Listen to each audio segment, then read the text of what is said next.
Eu quero partilhar com vocês a palavra de Deus. E desejo expor o texto de Jó, capítulo 1, tangendo também ao mesmo tempo o assunto família, que é a temática desta noite. Então abra sua Bíblia, por favor, livro de Jó, capítulo 1. Nós faremos a leitura dos versos 6 a 12 e depois no capítulo 2, de 1 a 6.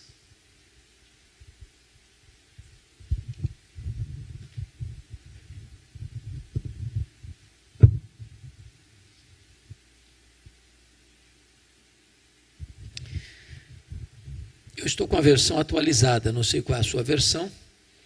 Eu estou com a versão ARA. E vou fazer essa leitura então a partir do verso 6 do capítulo 1. Está escrito o seguinte: num dia em que os filhos de Deus vieram apresentar-se perante o Senhor, veio também Satanás entre eles. Então perguntou o Senhor a Satanás: de onde vens? Satanás respondeu ao Senhor e disse: de rodear a terra e passear por ela. Perguntou ainda o Senhor a Satanás: observaste o meu servo Jó? Porque ninguém há na terra semelhante a ele, homem íntegro e reto, temente a Deus e que se desvia do mal.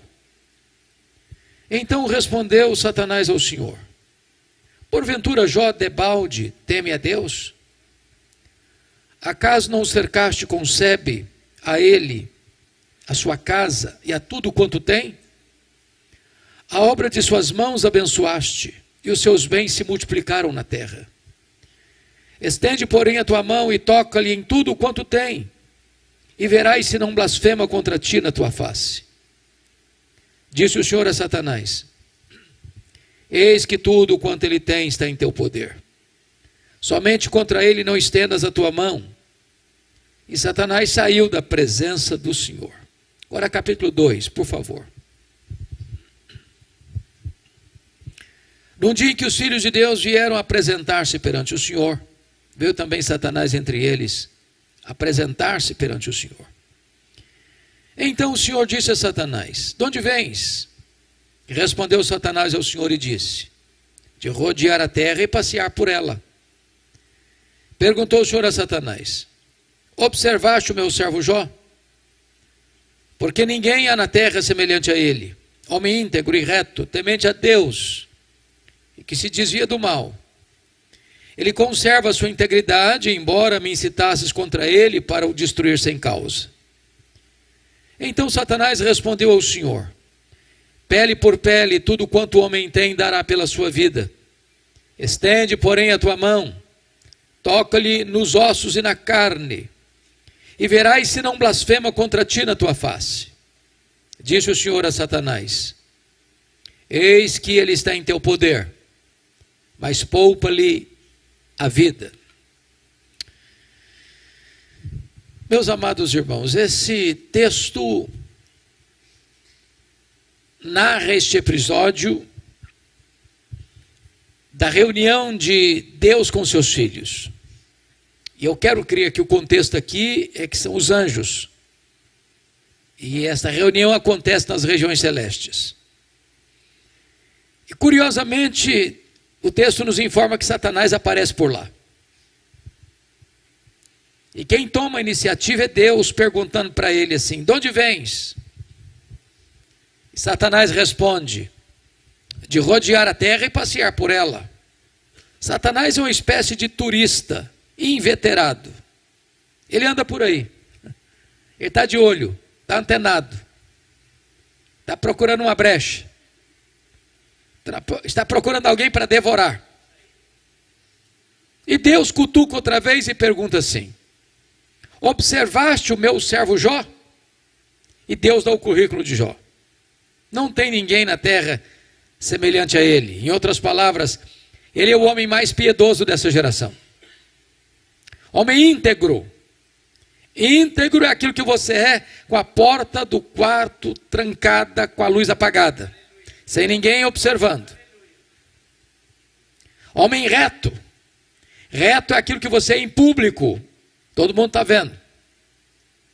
Homem temente a Deus. Esse é o princípio da sabedoria. Homem que se desvia do mal. Deliberadamente santo. Bom, Satanás poderia ter respondido assim: bom, esse ainda eu não observei. Ando meio ocupado, tem outras agendas. Quem sabe um dia, talvez, eu ponha os olhos nele.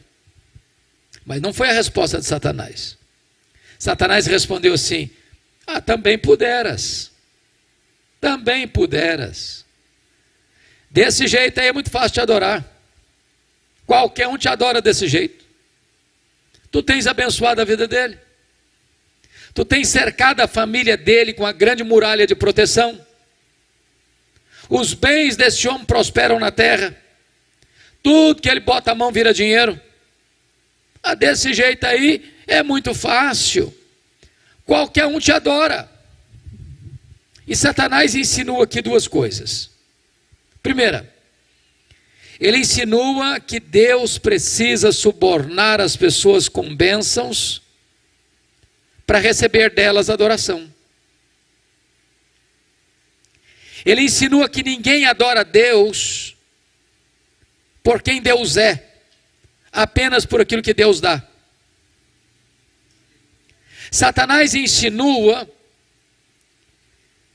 que o homem só adora Deus por aquilo que recebe de Deus. É uma troca, é uma barganha. E Satanás insinua mais. Ele insinua que Jó só adora Deus porque descobriu que religião dá lucro, que é um grande negócio, que adorar a Deus traz dividendos materiais. Mas se Deus tirar o que o próprio Deus dera para Jó, o Jó que agora adora vai blasfemar.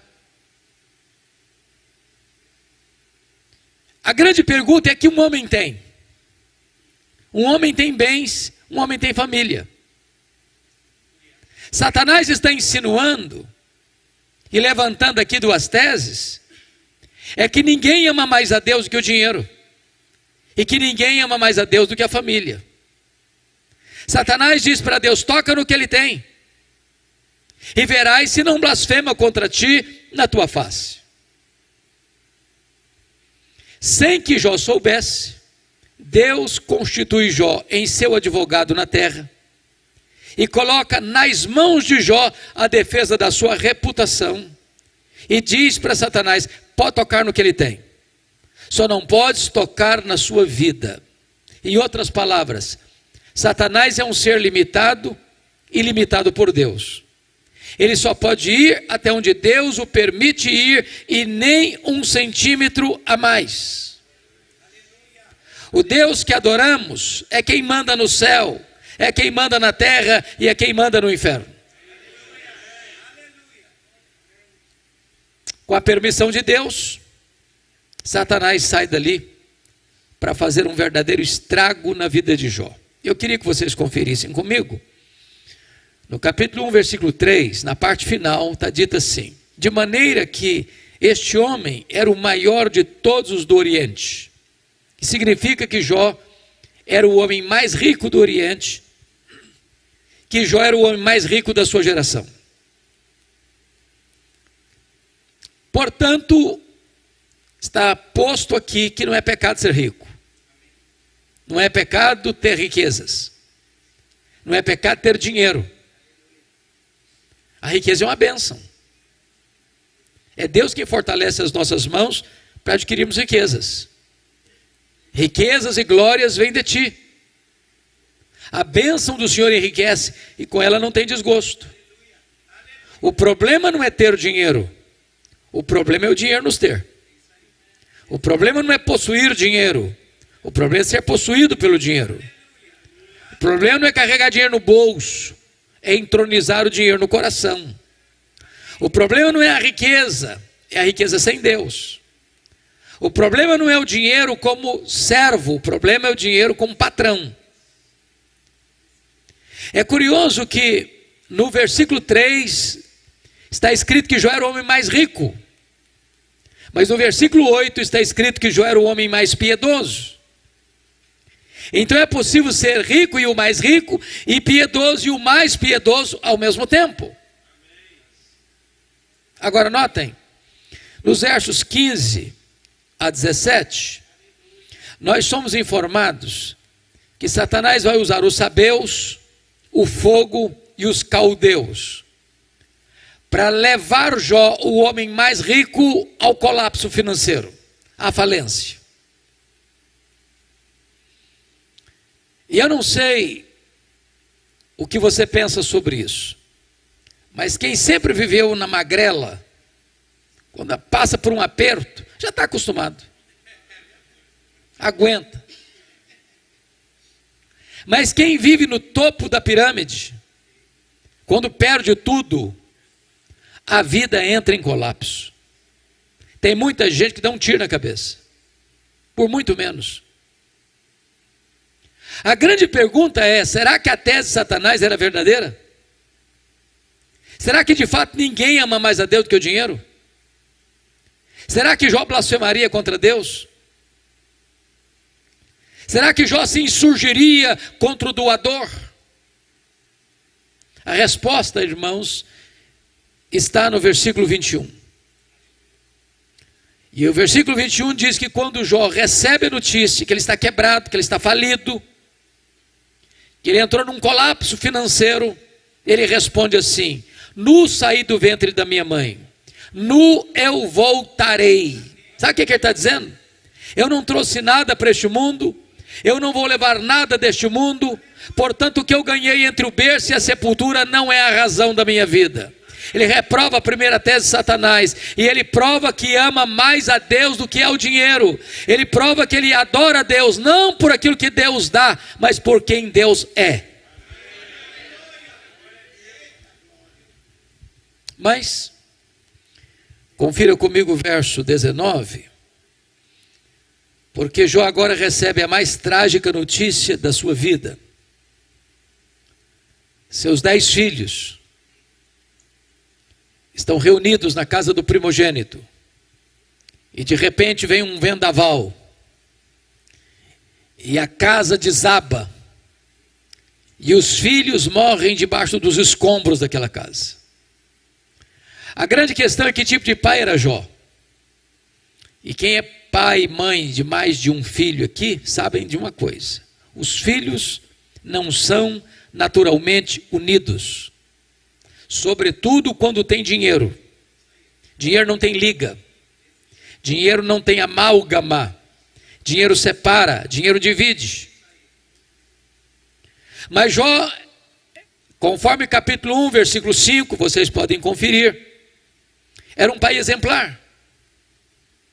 Está escrito aí que Jó chamava os seus filhos, que Jó santificava os seus filhos, que Jó se levantava de madrugada e oferecia holocausto segundo o número de todos os seus filhos.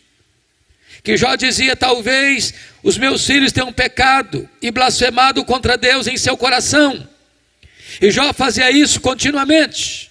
Era um pai presente, era um pai intercessor, era um pai conselheiro, era um pai exemplar, era um pai de verdade. Mas não obstante isso, ele sofre o mais doloroso golpe da vida. Depois da falência, ele enfrenta a dor do luto. E eu fico imaginando, irmãos, porque Jó não é uma lenda, o livro de Jó não é uma metáfora. Jó era um personagem histórico, que viveu num momento histórico, num lugar histórico específico. O que acontece com um homem que leva todos os seus filhos ao mesmo tempo, no mesmo dia, para o cemitério? Como é que ele levanta de lá do luto? Como é que ele se ergue das cinzas? Como é que ele retoma a sua agenda? Como é que ele recomeça a sua história? Será que a tese de Satanás era verdadeira? Será que ninguém ama mais a Deus do que a família?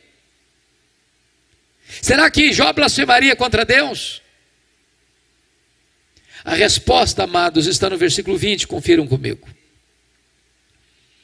Quando Jó recebe a notícia da morte de seus filhos, está escrito: então Jó se levantou, rasgou o seu manto, rapou a cabeça, lançou-se em terra e adorou a Deus, dizendo: o Senhor Deus deu, o Senhor Deus tomou, bendito seja o nome do Senhor. Jó reprova a segunda tese de Satanás. Jó prova que ama mais a Deus que a família. Jó prova que ele adora a Deus não por aquilo que Deus dá, mas por quem Deus é. Mas aí vem o capítulo 2. E aí Deus está reunido de novo com seus filhos. E eu quero crer que os anjos. E eu quero crer que nas regiões celestes. E diz a Bíblia que Satanás aparece de novo por lá. E é Deus quem toma a iniciativa outra vez, perguntando assim para Satanás: de onde vens? Satanás responde: de rodear a terra e passear por ela. Sabe o que ele está dizendo? Não mudei minha agenda. Estou fazendo o que eu sempre quis. Estou fazendo o que eu sempre fiz. Estou por aí, estou de olho, estou antenado. Estou procurando uma brecha. Estou procurando alguém para devorar. E Deus cutuca outra vez, perguntando assim: observaste o meu servo Jó? E Deus dá o currículo de Jó sem mudar uma vírgula. Não tem ninguém na terra semelhante a ele.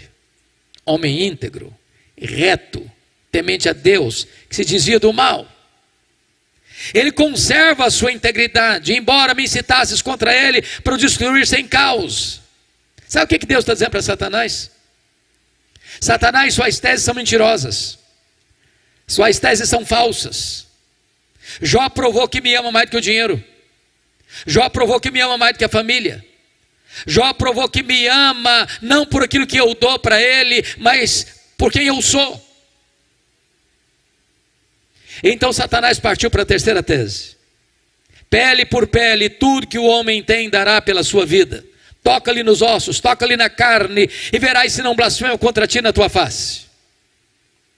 A terceira tese de Satanás é essa: ninguém ama mais a Deus do que a si mesmo.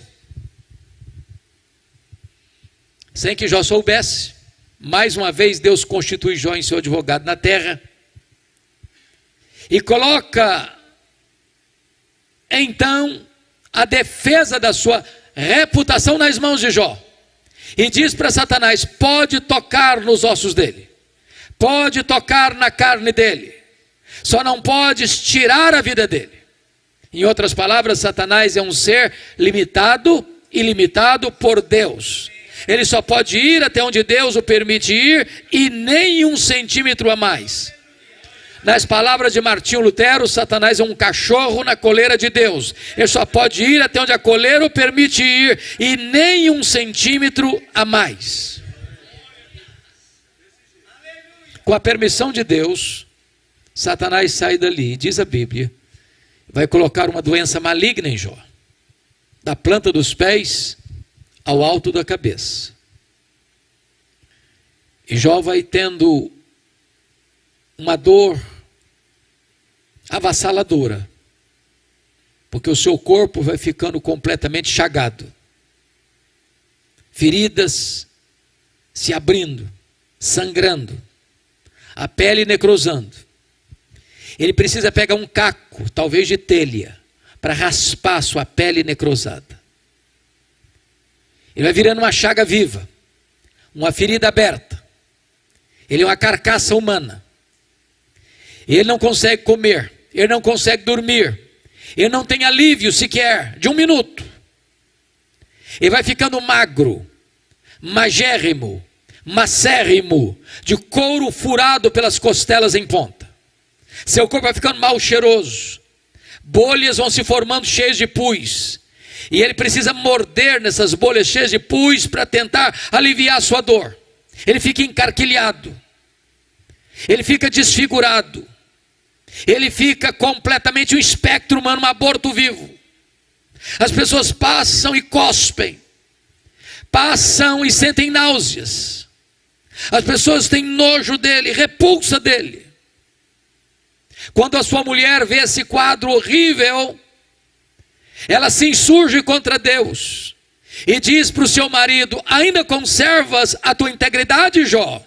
Amaldiçoa Deus e morre. E ele responde com firmeza hercúlea e pétrea: falas como uma louca. Tendo recebido o bem de Deus, não receberíamos também o mal?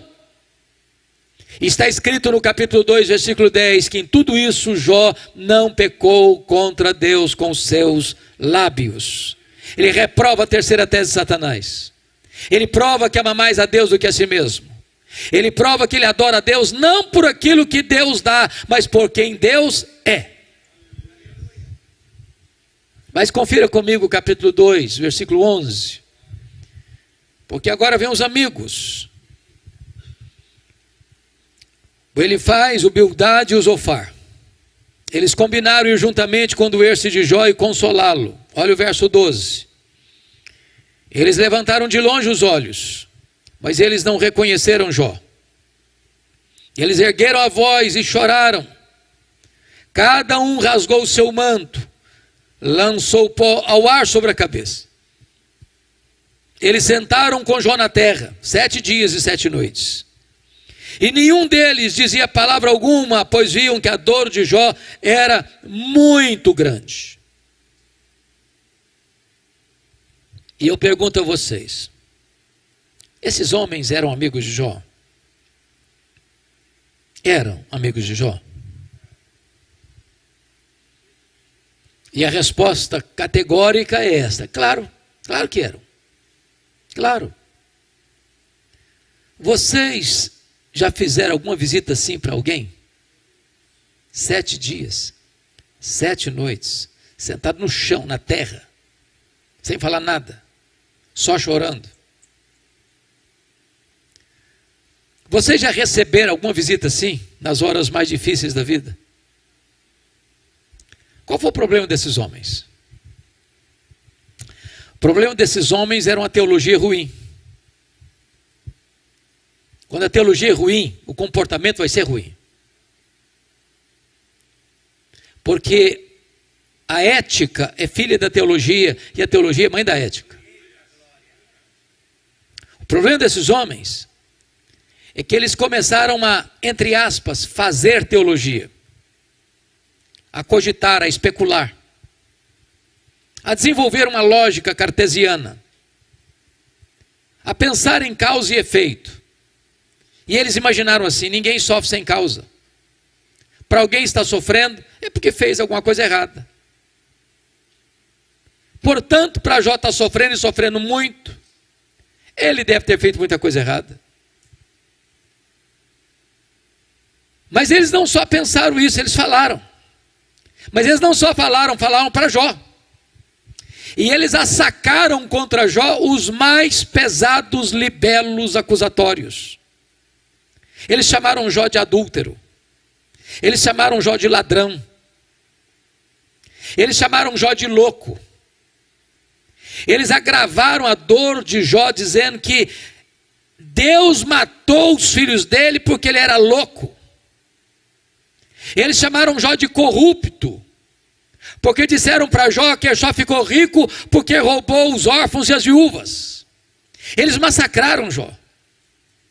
Eles lançaram suas setas venenosas e cravaram essas setas em Jó. Eles passaram Jó debaixo de um rolo compressor. Esmagaram Jó. O que é que Jó fez? O que você e eu faríamos? Jó se defendeu. Jó perguntou para Deus. Jó se queixou contra Deus. Jó lançou aos céus, irmãos, 16 perguntas. 16 perguntas. Por quê? Por quê? Por quê? Por que eu estou sofrendo? Por que a minha dor não cessa? Por que eu não morri no ventre da minha mãe? Por que eu não morri ao nascer? Por que os seios da minha mãe não estavam murchos de leite para morrer de fome? Por que o Senhor não me mata de uma vez? Jó levantou aos céus 34 queixas contra Deus.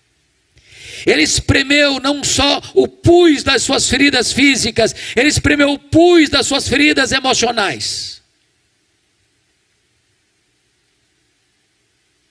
Mas sabe qual foi a resposta de Deus para ele?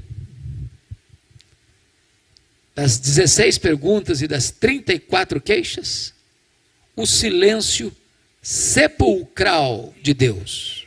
Nenhuma palavra, nenhuma resposta, nenhuma explicação, nenhuma luz no fim do túnel, nenhum sinal do seu favor. E eu posso garantir a vocês que pior do que sofrer é sofrer sem explicação. O silêncio de Deus, muitas vezes, grita mais alto nos ouvidos da nossa alma que o barulho mais ruidoso das circunstâncias mais adversas. Se vocês estão compreendendo o meu raciocínio, Jó está sofrendo um golpe fatal nas 5 áreas mais importantes da vida. Primeiro, na vida financeira. Irmãos amados, qualquer de nós que sofrer golpes profundos nesta área, fica abalado. Fica abalado. Essa pandemia que atinge o mundo desde março do ano passado, é uma prova disso. Quantos comerciantes fecharam suas portas? Quantas lojas fecharam? Quantos restaurantes fecharam? Quantos hotéis entraram em parafuso, em crise? Quantas empresas de agência de viagem fecharam as portas? Quantos empresários quebraram? Quantos empregados foram mandados embora porque não tinham mais condições de mantê-los na empresa? É a crise financeira que bate a porta. A segunda área que Jó foi atingido, irmãos, é a área da saúde. Eu quero dizer para você que a enfermidade bota todo ser humano no seu devido lugar. Não tem como ficar de nariz empinado e peito estufado num CTI, entubado. Fica rico, fica pobre do mesmo jeito. A pandemia provou isso, ceifou o mais rico e o mais pobre. Ceifou o jovem e o velho. Ceifou o empresário e o empregado. Ceifou o cientista, o doutor e o analfabeto. Ceifou o homem do campo e o homem da cidade. Ceifou o crente e o descrente.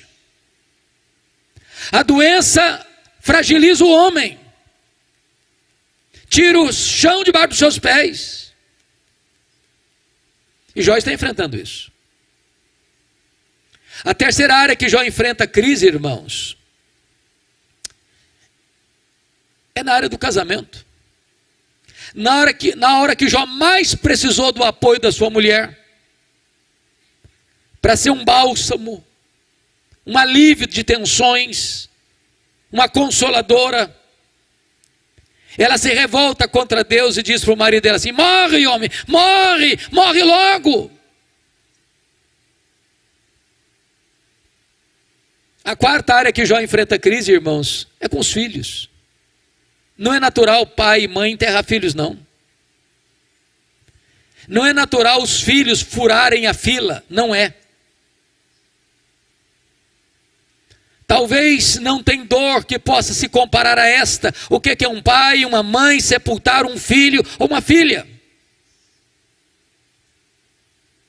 Mas a quinta área que Jó está enfrentando drama na vida, irmãos, é com as amizades.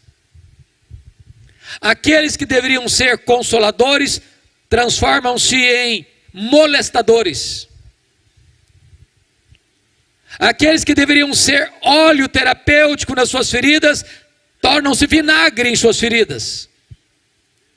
Aqueles que deveriam estar com ele para consolá-lo são seus acusadores mais implacáveis. Se você está olhando comigo, Jó está perdendo tudo. Tudo. Jó está no fundo do poço. E quando alguém, porém, está no fundo do poço, meus irmãos, só tem um lugar para se olhar. É para cima. É para o alto. É para Deus. Jó perdeu tudo, exceto sua confiança em Deus. E então, quando ele está no fundo do poço, ele arranca do peito um brado de esperança e diz mais uma coisa: eu sei, é que o meu Redentor vive. O meu Redentor vive. Satanás havia pensado que havia tirado tudo de Jó, mas não entendera que Deus era o tudo de Jó. E ninguém pode tirar Deus da nossa vida. Ele é o nosso refúgio, Ele é a nossa fortaleza, Ele é a nossa esperança. Com Deus você tem tudo. Sem Deus, tendo tudo, você não tem nada. Quando Jó solta este brado de esperança, de repente Deus rompe o silêncio e começa a falar com ele. E é curioso que quando Deus fala com Jó, Deus não responde nenhuma das 16 perguntas de Jó. Deus não responde nenhuma das 34 queixas de Jó. Quando Deus fala com Jó, Deus faz 70, literalmente 70 perguntas para Jó. Todas perguntas retóricas, sem a mínima possibilidade de resposta. Deus pergunta para Jó assim: ô Jó, onde você estava quando eu lançava os fundamentos da terra?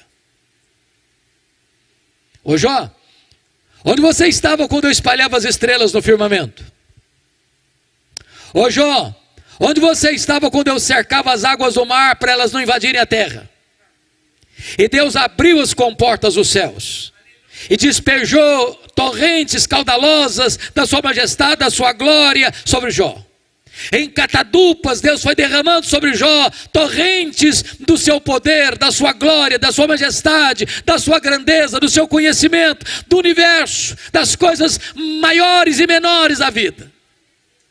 E quando Deus foi se revelando a Jó, e se revelando a Jó, e se revelando a Jó, e se revelando a Jó, Jó foi se encolhendo, e foi se encolhendo, e foi se encolhendo, e foi se encolhendo, para descobrir as 5 verdades mais extraordinárias e revolucionárias da sua vida, que mudaram a história dele, e que podem mudar a sua, minha, nossa história nesta noite.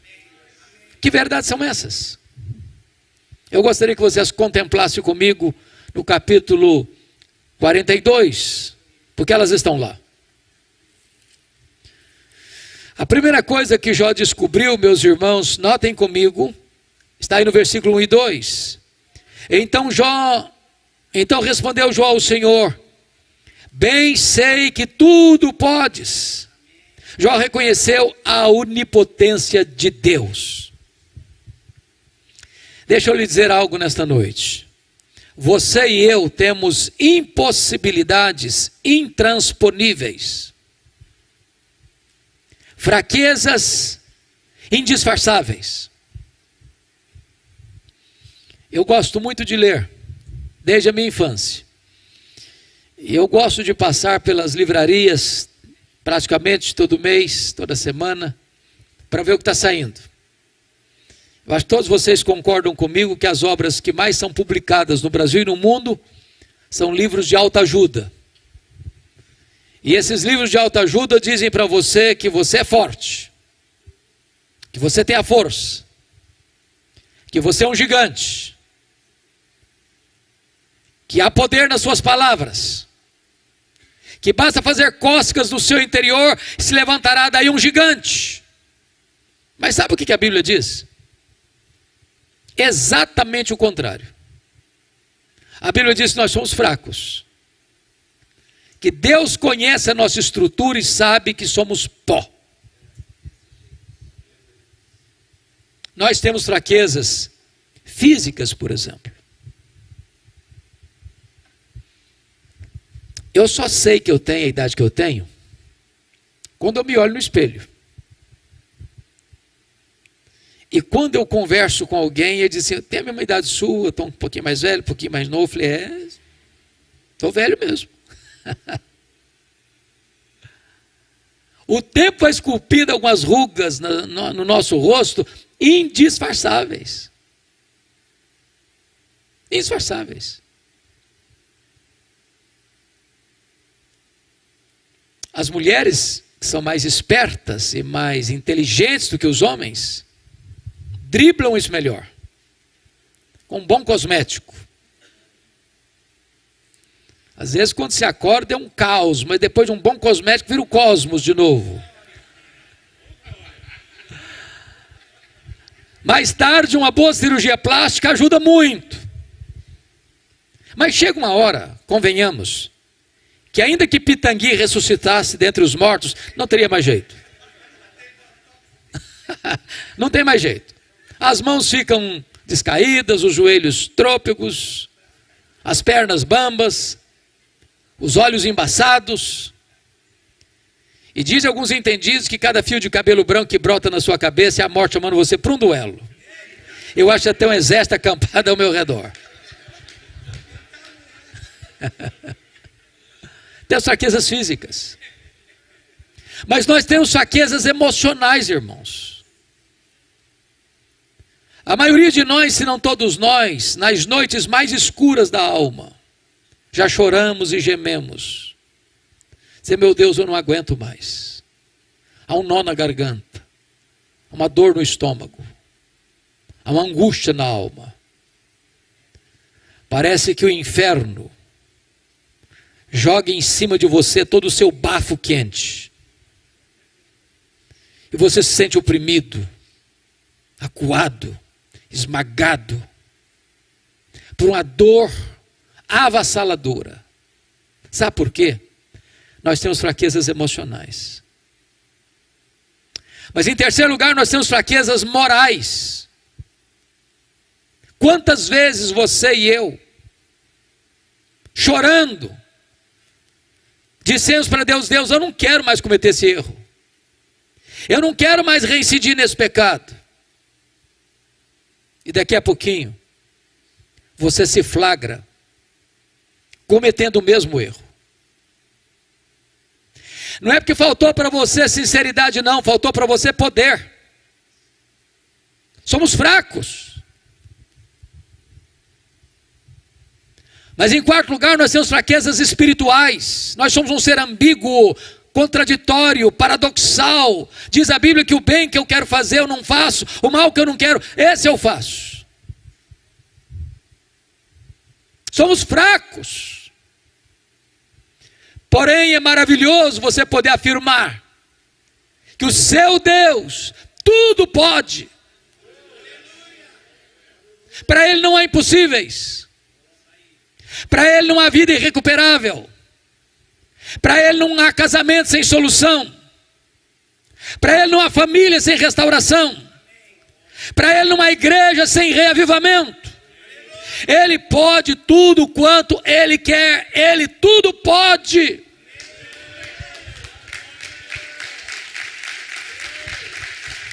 Hoje, nesta noite, a sua causa perdida pode ter uma solução.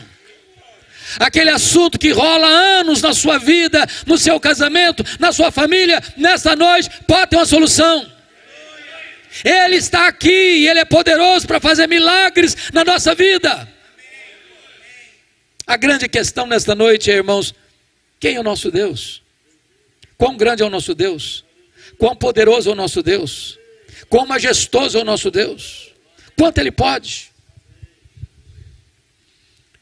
Quando o profeta Isaías, que é considerado o profeta evangélico, porque a partir do capítulo 40 do seu livro ele começa a tratar do Messias.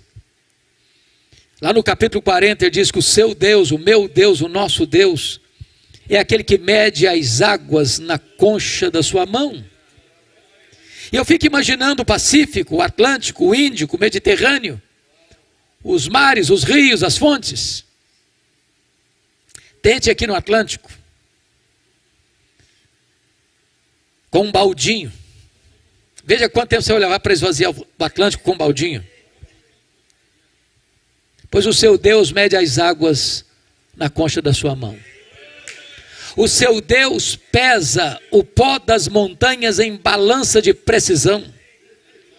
O seu Deus mede os céus a palmos. O seu Deus espalha as estrelas no firmamento, e por ser forte em força e grande em poder, quando as chama pelo nome, nenhuma só delas vem a faltar.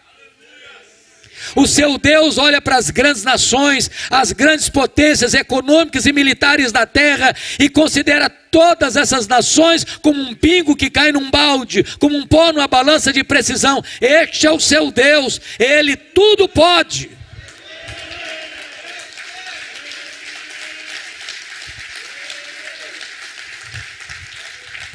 Agora pergunte para um astrônomo, por mais robusto que seja o seu conhecimento, qual é o tamanho desse universo que o seu Deus mediu a palmos? Pergunte. Se ele for honesto, ele vai responder assim: eu não sei. Com isso ele não está confessando a ignorância absoluta, não. O que ele está afirmando é que nenhum homem é capaz de saber com precisão qual é o exato tamanho do universo. Esta é uma matéria ainda em aberto. O que você e eu sabemos é que o universo não é infinito, porque a infinitude é um atributo exclusivo de Deus. Porém, o que os cientistas já sabem é que o nosso universo tem mais de 93 bilhões de anos-luz de diâmetro. E o que significa isso?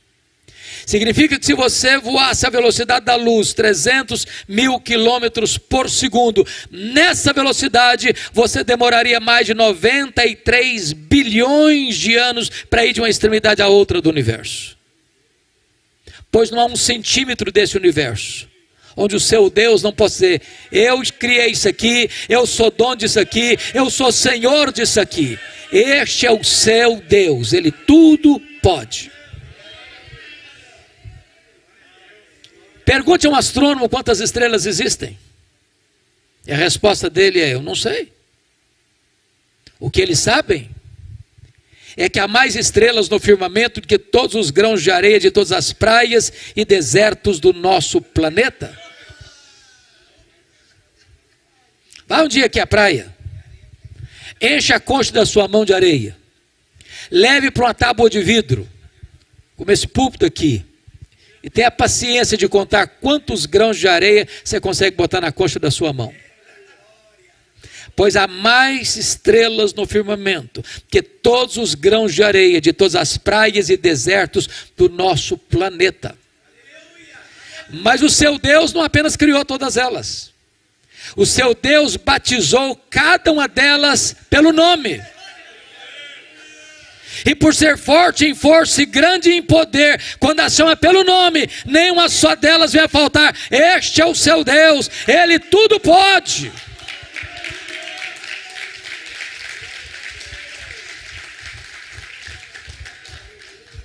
Até o século passado, nós todos estávamos pasmos com a grandeza insondável do macro-universo. Do século XX para cá, nós já estamos boquiabertos com a grandeza do micro-universo. Se você pega uma folha tenra, delgada, lá no seu quintal, aquela folha é mais complexa do que a cidade de Niterói. Se você for na sua geladeira e pegar um ovo e quebrá-lo, aquela gema é mais complexa do que qualquer máquina que o homem jamais inventou. Dr. John Wilson, catedrático de Harvard, uma das maiores autoridades no mundo em oftalmologia, diz que você e eu temos cerca de 10 milhões de fios duplos encapados em cada um dos nossos olhos, e se não for assim, haverá um curto-circuito e nós ficaremos cegos.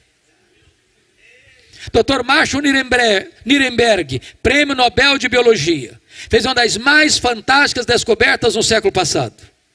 Ele descobriu que você e eu temos em torno de 60 trilhões de células vivas no nosso corpo. Descobriu mais. que em cada uma dessas células você tem 1,70 m de fita DNA, onde estão gravados e computadorizados todos os seus dados genéticos, a cor dos seus olhos, a cor da sua pele e o seu temperamento. Se você espichar a fita DNA do seu corpo, você terá 102 trilhões de metros de fita DNA no seu corpo. Você terá 102 bilhões de quilômetros de fita DNA no seu corpo, que daria para dar diversas voltas no sistema planetário. Dr. Loy vai afirmar mais tarde que códigos de vida não se originam espontaneamente, não se originam de uma evolução de milhões e milhões de anos. Códigos de vida foram plantados em você pelo Deus Todo-Poderoso, Criador dos céus e da terra, e este Deus é o seu Pai, e Ele tudo pode.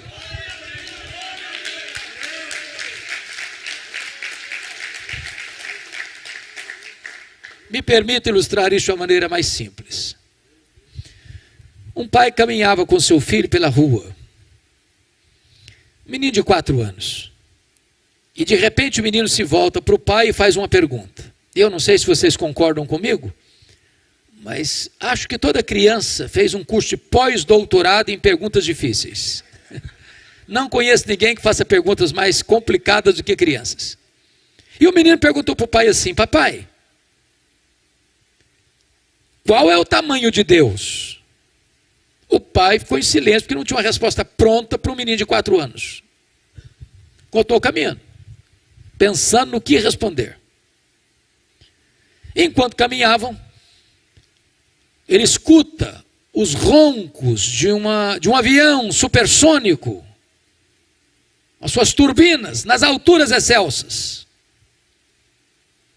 E ele diz: filho, olha para cima. Está vendo aquele avião? Estou vendo, papai, estou vendo. Qual é o tamanho daquele avião, filho? O menino respondeu: pequeno, papai, muito pequeno. Está muito longe. O pai pegou o menino, levou no aeroporto. Tinha um jumbão de mais de 400 passageiros estacionado. O pai chegou bem perto e perguntou assim: está vendo esse avião, filho? Estou vendo, papai, estou vendo. Qual o tamanho desse avião, meu filho? O menino respondeu: grande, esse é muito grande, papai. Aí o pai disse: filho, Deus é do mesmo jeito. Quando você está longe de Deus, meu filho, Deus parece pequeno para você. Aí os seus problemas ficam enormes. Mas quando você está pertinho de Deus, meu filho, Deus é grande para você. Aí os seus problemas ficam pequenos. Agora eu sei que tudo podes. A segunda coisa que mudou, irmãos, na história de Jó, está aí no versículo 2 ainda. Ele diz: e nenhum dos teus planos pode ser frustrado. Jó reconheceu a soberania dos propósitos divinos. Irmãos, não tem nada mais consolador, terapêutico para uma família do que entender isso. Saber que o seu Deus é soberano. Saber que o seu Deus não precisa fazer rascunho nos seus planos. Saber que o seu Deus não é pego de surpresa. Saber que o seu Deus não está esfregando as mãos lá no céu sem saber o que faz com a pandemia. Saber que o seu Deus não precisa atualizar seus planos, revisar seus planos, porque não há erro nele. Irmãos, isso é consolador. Você e eu não cremos em sorte. Você e eu não cremos em azar. Você e eu não cremos em coincidência. Você e eu não cremos em determinismo cego. Você e eu não cremos em feitiço para crente. Você e eu não cremos em olho gordo. Você e eu cremos que a mão de Deus dirige o nosso destino. Você e eu sabemos que todas as coisas cooperam para o bem daqueles que amam a Deus. Você e eu sabemos que os planos de Deus não podem ser frustrados. Nem a agenda das nações, nem a agenda das superpotências mundiais, nem a agenda das instituições, por mais egrégias que elas sejam, nem a agenda dos poderosos deste século podem frustrar os planos de Deus. Irmãos, a história não é cíclica como pensavam os gregos. A história não está à deriva, como pensam os existencialistas, como um caminhão sem freio ladeira abaixo. A história não esboça diante de nós uma tragédia irremediável. O nosso Deus está no trono. O Cordeiro venceu para abrir o livro e desatar os selos.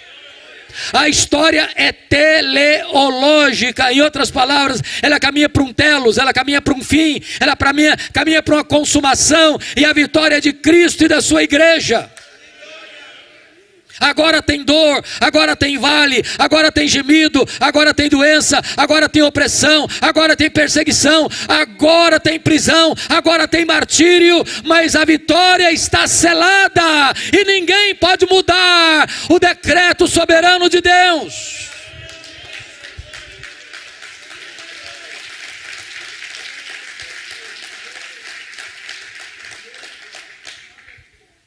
Preste bem atenção nisso, irmãos. Se Deus permite você e eu passarmos por uma prova, entendamos isso. Deus não desperdiça sofrimento na vida de seus filhos.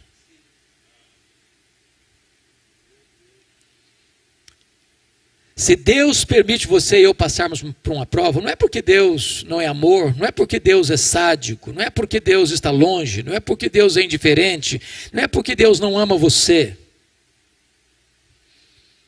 Se Deus permite você e eu passarmos por uma prova, é porque tem um propósito nisso. As provas não vêm para nos destruir, elas vêm para fortalecer as musculaturas da nossa alma.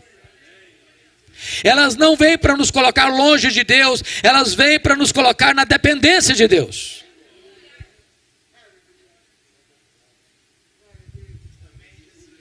Mas há uma terceira coisa que Jó descobriu, que mudou a história dele. Confira comigo o versículo 3.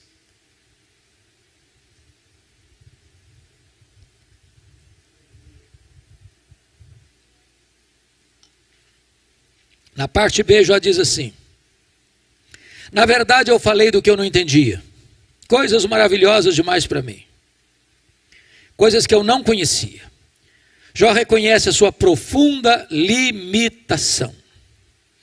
Você só vai entender o que ele está dizendo aqui, e eu gostaria de sugerir a vocês: tira um sábado, tira um feriado, para dar uma lida no livro de Jó numa sentada só. Porque às vezes a gente pensa que Jó foi um estoico, que sentou num canto, trincou os dentes e aguentou calado. Foi isso que aconteceu, não. Ao longo do livro, Jó fez 3 coisas. Jó perguntou, Jó se defendeu e Jó se queixou. Quando a gente está muito sofrido, a gente fala, se queixa. A gente não vê o quadro geral. Você e eu não enxergamos na curva. Você e eu não enxergamos no escuro. Então a gente sofre, a gente chora, a gente grita, a gente geme, a gente se queixa. E Jó fez muito isso. Até o momento que Deus despejou sobre ele torrentes do seu poder, da sua majestade, da sua glória, e mostrou quão grande ele era, quão poderoso ele era, como ele estava no controle de tudo. E na medida que Deus foi se revelando a Jó, ele botou a mão na boca e disse: meu Deus, quanta coisa eu falei sem saber. Aí eu aprendo uma lição. Quando você encontra uma pessoa que parece sabichona demais, sabe tudo demais, arrota muito conhecimento demais em cima de você, pode saber de uma coisa: essa pessoa sabe quase nada. Quase nada. Porque o sábio é aquele que sabe que quase nada sabe. Porque quanto mais você sabe que muito mais há por saber. O que você não sabe é muito maior do que o que você sabe. Então, quanto mais você conhece, mais você reconhece a sua limitação. Quanto mais você conhece a Deus, mais você sabe que você conhece pouco e precisa conhecer mais.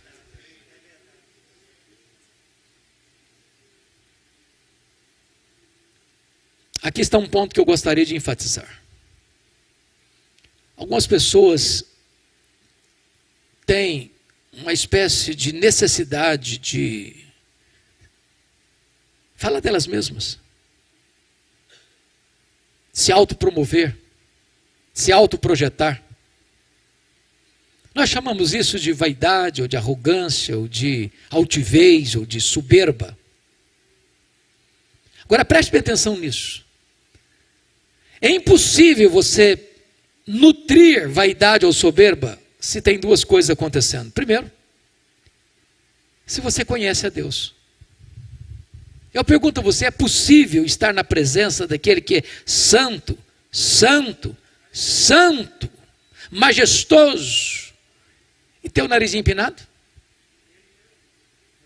Até os serafins cobrem o rosto na presença dele. Ninguém pode conhecer a Deus e ser soberbo, ninguém. Segundo lugar, ninguém pode ter vaidade e soberba se conhece a si mesmo. Deixa eu perguntar a você, tem hora que você não fica escandalizado com você, não? Sou eu mesmo, senhor. Ah, não é possível. Um colega meu disse há poucos dias, se a minha mulher me conhecesse como Deus me conhece, ela não ficaria comigo uma semana.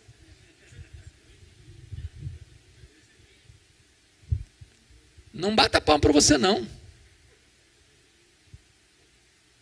Você e eu somos barro e ruim ainda, viu?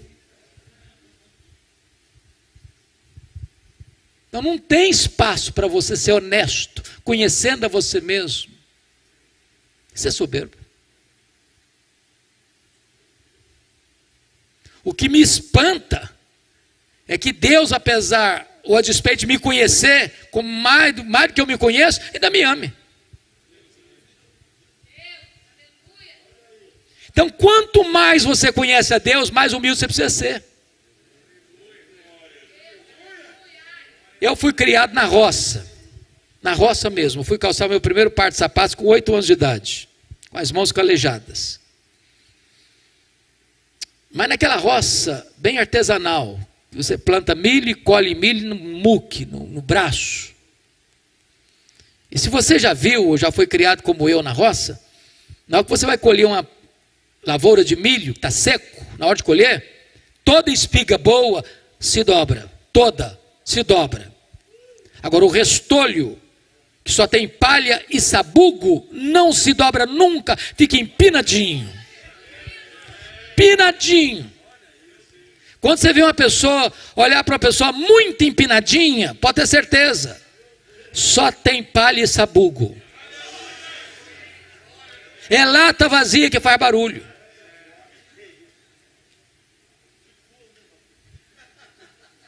Então, amados irmãos, quando você conhece a Deus, a primeira coisa que Deus faz é golpear o seu orgulho e mostrar quão limitado você é. Quarta coisa que mudou a história de Jó, confira comigo o versículo 5. Eu te conhecia só de ouvir, mas agora os meus olhos te veem. Jó reconheceu o seu limitado conhecimento de Deus. Eu entro em crise com esse versículo. Entro. Sabe por que eu entro em crise? Não é fácil você conciliar 42:5 com 1:8. Porque Jó 1:8, Deus disse assim, acerca de Jó: não tem ninguém na terra semelhante a ele. Homem íntegro, reto, temente a Deus, que se desvia do mal. E isso não é a opinião de um amigo bajulador, rasgador de seda. Quem disse isso foi Deus. Deus não tem opinião, Deus tem um diagnóstico. Agora, como é que esse homem, que o próprio Deus disse que era o homem mais piedoso da sua geração, pode fazer uma declaração dessa? Eu te conheci só de ouvir, agora os meus olhos te veem. Não parece contraditório? Como entender isso? Para explicar, me permita uma pergunta. Você conhece a Deus? Conhece? Quanto você conhece? Quanto? Deixa eu ilustrar. Havia um cidadão que nunca tinha visto o mar. Um dia ele fez uma viagem para o litoral, e ao ver o mar, ele exclama extasiado: agora eu conheço o mar. Aproxima-se dele um marujo, com a pele tostada de sol e sal, e diz: eu também conheço o mar. Qual a diferença entre eles? Você conhece a Deus? Quanto você conhece? João 17,3 diz que a vida eterna é esta: conhecer a Deus e a Jesus Cristo a quem enviaste. Então sabe o que você vai estar fazendo no céu? Porque a própria essência da vida eterna é conhecer a Deus. Sabe o que você vai estar fazendo no céu? Depois que você estiver com o corpo glorificado, 1 milhão de anos lá no céu, você vai estar conhecendo a Deus. Sabe o que você vai estar fazendo no céu? Depois que você tiver 1 bilhão de anos lá na glória, você vai estar conhecendo a Deus. Nem toda a eternidade será suficiente para você esgotar o conhecimento de Deus, porque Deus é inesgotável em seu ser. Tem gente que pensa que o céu vai ser boring, vai ser chato, vai ser enfadonho, vai ser monótono. Há pouco tempo, um adolescente veio para mim e falou assim: pastor, não quero ir para o céu não. Tomei um susto, falei: você está ficando maluca, minha filha? Não quero ir não. Falei: mas como assim, me explica? Ah, pastor, a ideia de céu que eu tenho é que eu vou estar numa nuvem branca, com a harpa na mão, tocando, cantando. Ah, eu não aguento essa vida inteira não, quero coisa nova para a minha vida.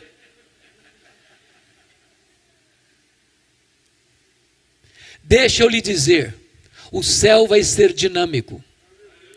Você vai conhecer a Deus, você vai conhecer a Deus, você vai fluir a Deus, você vai glorificar a Deus, você vai servir a Deus, você vai amar a Deus, você vai desfrutar da glória de Deus, e jamais haverá um tempo na eternidade onde você possa dizer: agora conheço tudo, não tem mais nada para conhecer, agora vou botar a vida no piloto automático, vai virar rotina. Não! 1000 vezes não. Você vai conhecer a Deus, e conhecer a Deus, e conhecer a Deus, e amar a Deus, e glorificar a Deus, e fruir a Deus, e nunca você vai esgotar o conhecimento de Deus. Agora eu entendo Jó. Sabe o que ele está dizendo? Eu só estou arranhando a superfície, Senhor.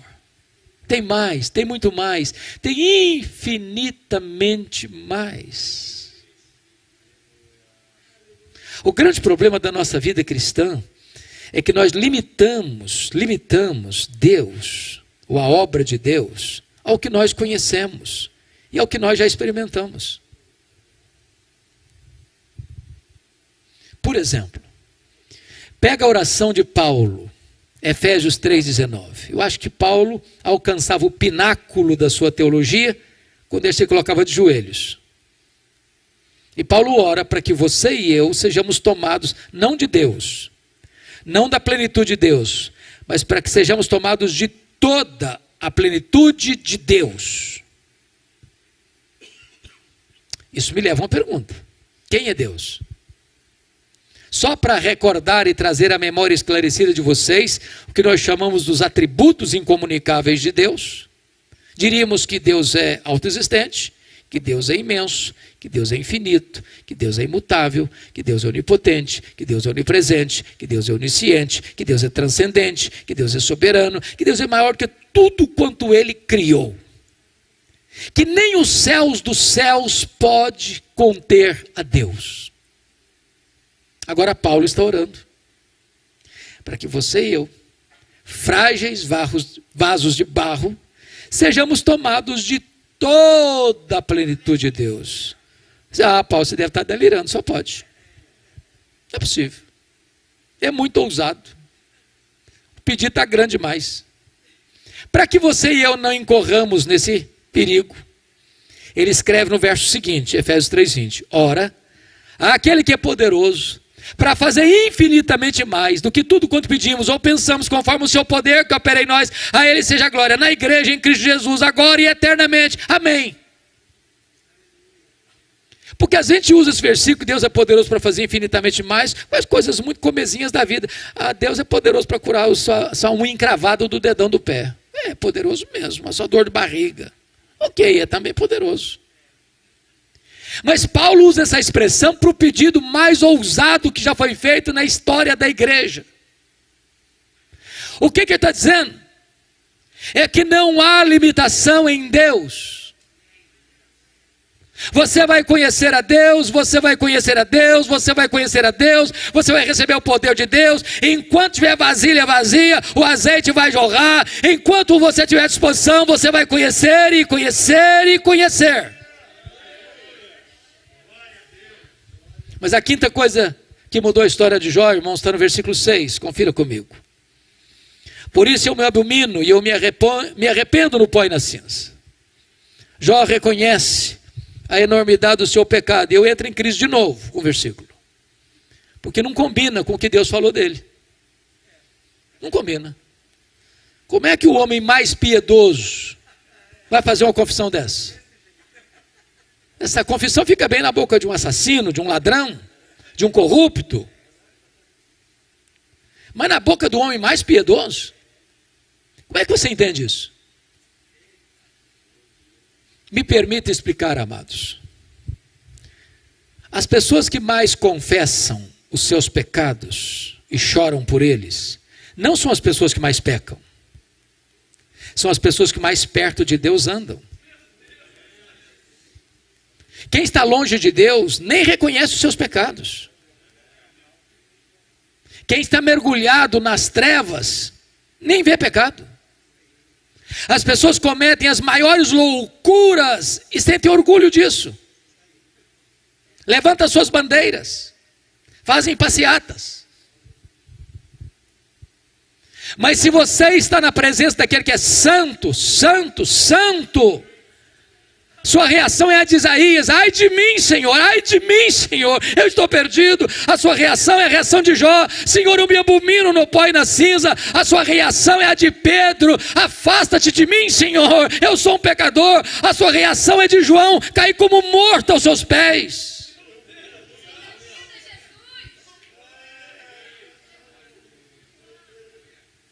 Oh, amados irmãos, há pouca convicção de pecado na família e na igreja, porque tantas vezes nós estamos longe de Deus. Quanto mais perto de Deus, mais choro pelo pecado. Pois bem, agora eu quero conduzir vocês àquilo que eu chamo da chave da virada, ou a chave hermenêutica do livro de Jó, que está no capítulo 42, versículo 10. Está escrito: mudou o Senhor a sorte de Jó, quando este orava pelos seus amigos, e o Senhor deu-lhe o dobro de tudo que antes possuíra. Você já perguntou por que Deus mudou a sorte de Jó enquanto ele orava pelos seus amigos? Por que foi nesse momento? Me permita uma pergunta. Vocês já chegaram naquela condição espiritual em que ninguém mais fala mal de vocês? Eu não cheguei ainda. Vocês já chegaram?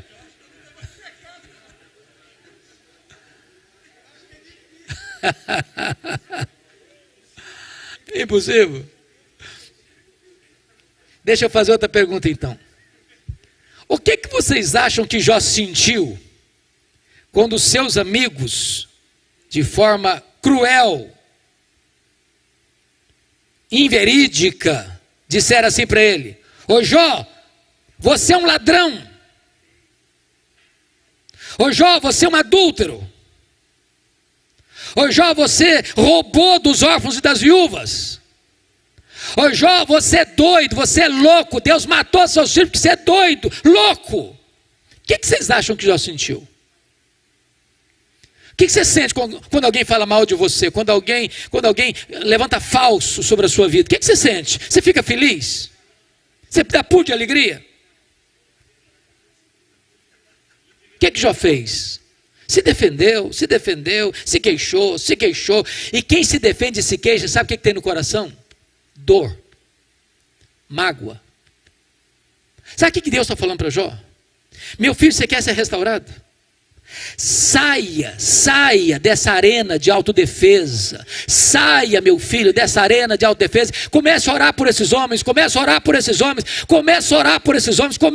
aqueles que criticaram você. Comece a orar por aqueles que estão cravando você com setas e nós. Comece a orar por eles.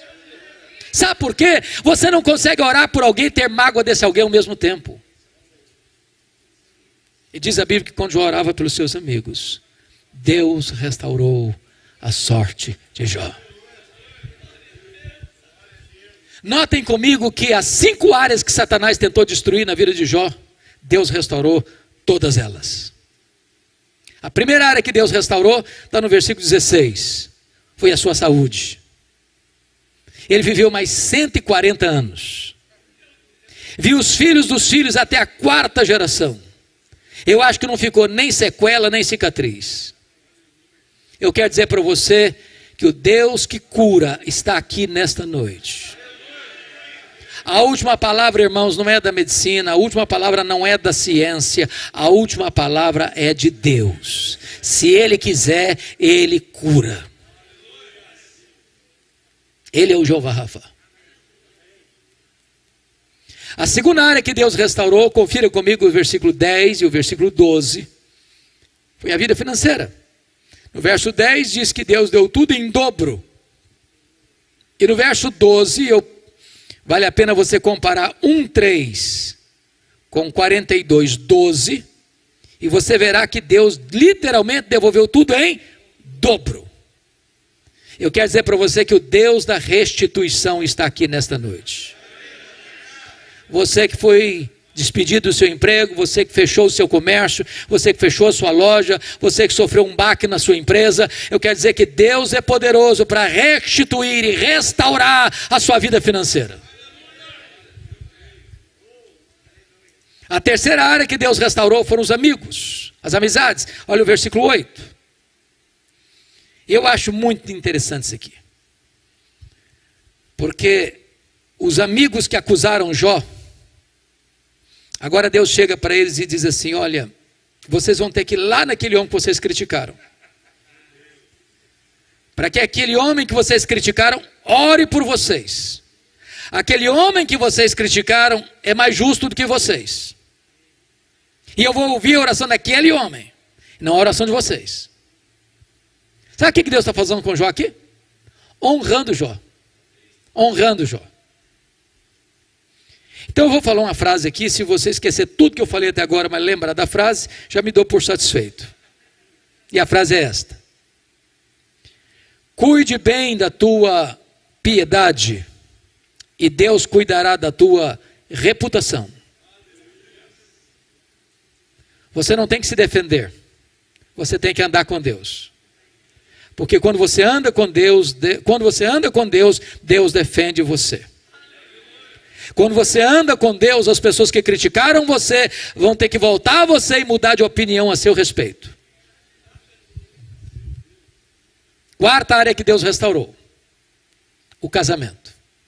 E é curioso que não há nenhuma palavra no texto sobre a restauração do casamento. Por que a Bíblia não informa que Jó casou com outra mulher? Pressupõe necessariamente que o casamento foi com a mesma. E aí eu fico intrigado. Fico intrigado com esse negócio aqui. Eu fico imaginando se o Jó fosse brasileiro. Quando ele estava numa magrela, a mulher olhou para ele e disse: morre, ó, morre logo. Agora o cara está no crista da onda, o mais rico de novo, duplamente o mais rico. O que vocês acham que ele falaria para ela se ele fosse brasileiro? Morre, mulher, morre logo. A fila andou, minha filha, a fila andou, estou noutra agora.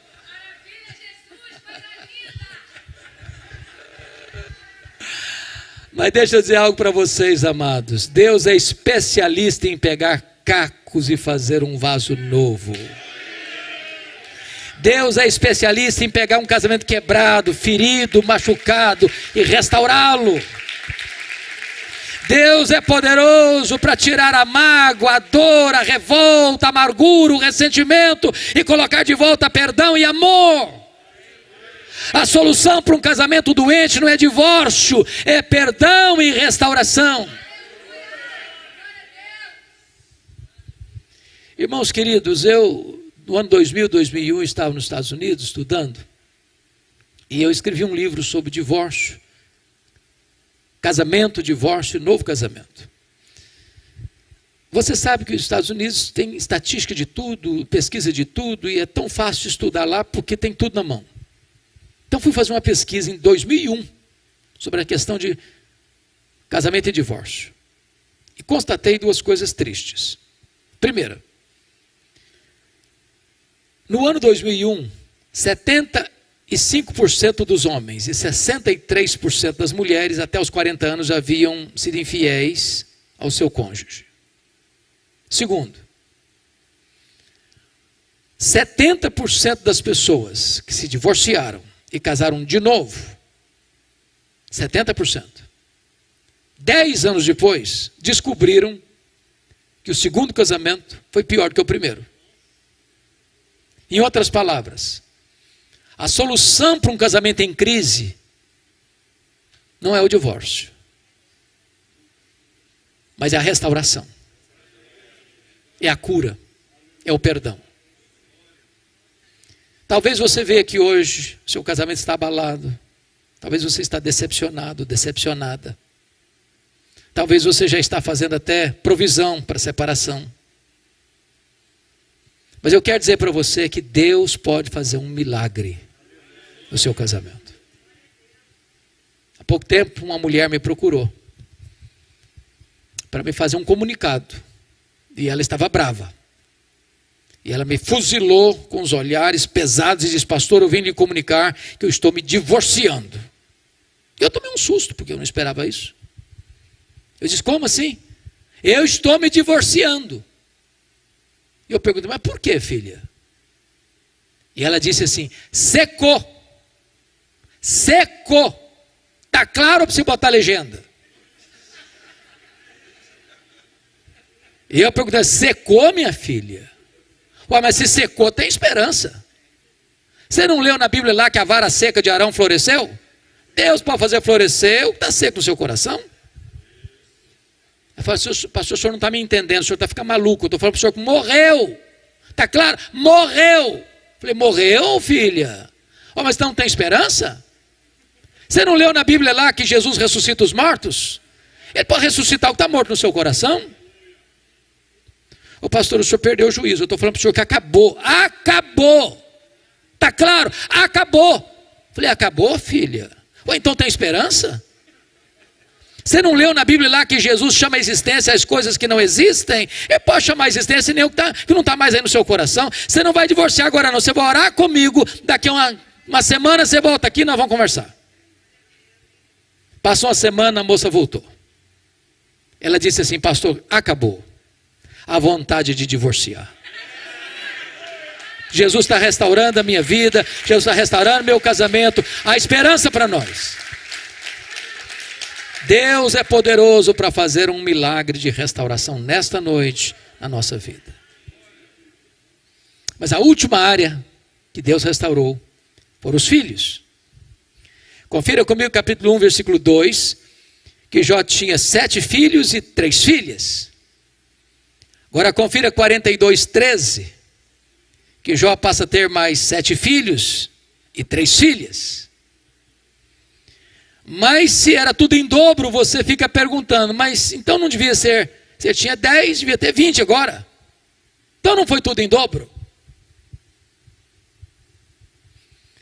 Me permita, irmãos, dizer que muitas vezes você e eu usamos termos que não deveríamos usar na nossa vida. É muito comum nessa pandemia alguém dizer, perdi meu avô, perdi minha avó.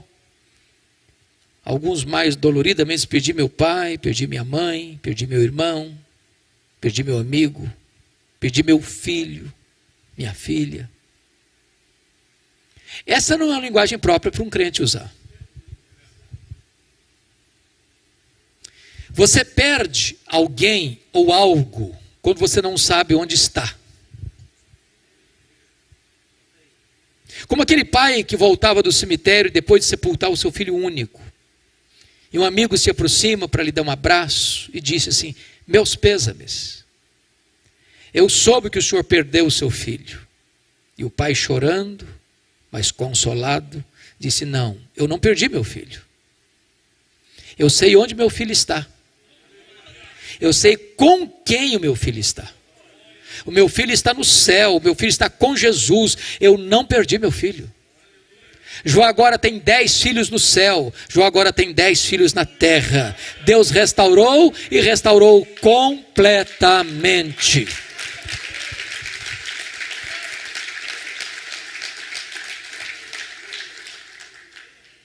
Sabe o que Satanás queria com Jó?